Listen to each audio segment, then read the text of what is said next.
C'est carrément une recherche basée sur une thèse doctorale de 3 ans. Et ensuite, de ça est né un livre sous le thème comment je crée, à partir d'un vendeur, un ambassadeur de marque.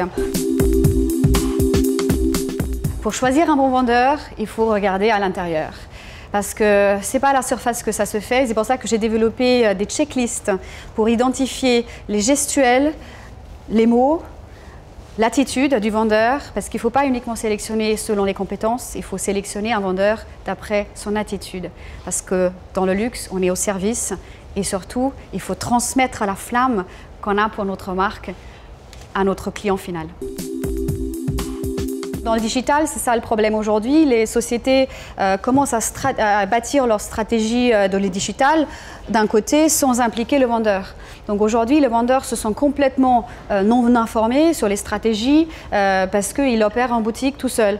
Or, il est aujourd'hui confronté à un client multicanal qui lui est parfaitement informé dans le luxe. 80% des clients sont informés sur Internet avant de faire leur acte de vente, acte d'achat en boutique.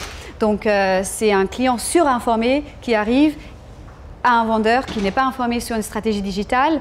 Et la tablette, par exemple, pourrait être un outil pour accompagner le vendeur, mais d'une bonne manière. Il faut les former là-dessus, pour apporter encore plus de services, plus d'expérience client et plus d'informations. Passer la flamme. Passer la flamme, c'est avec des outils qui ne sont pas uniquement des impressions papier, mais des outils qui apportent l'émotion, qui touchent à tous les sens. C'est des kits de bienvenue parce que ça commence le premier jour après avoir recruté quelqu'un qui commence dans la société, dans la marque. Il faut que la personne ait l'impression que je suis déjà accueillie avec l'ADN de la marque dès le premier jour. La première impression, elle compte. Et d'ailleurs, très important aussi, le recruteur. Parce que le recruteur aujourd'hui doit porter cette flamme en elle. Si cette flamme n'est pas véhiculée déjà lors de l'entretien de recrutement, on ne peut pas recruter des ambassadeurs, ni les transmettre, ni les créer si le recruteur n'incarne pas toutes ces valeurs déjà à la base.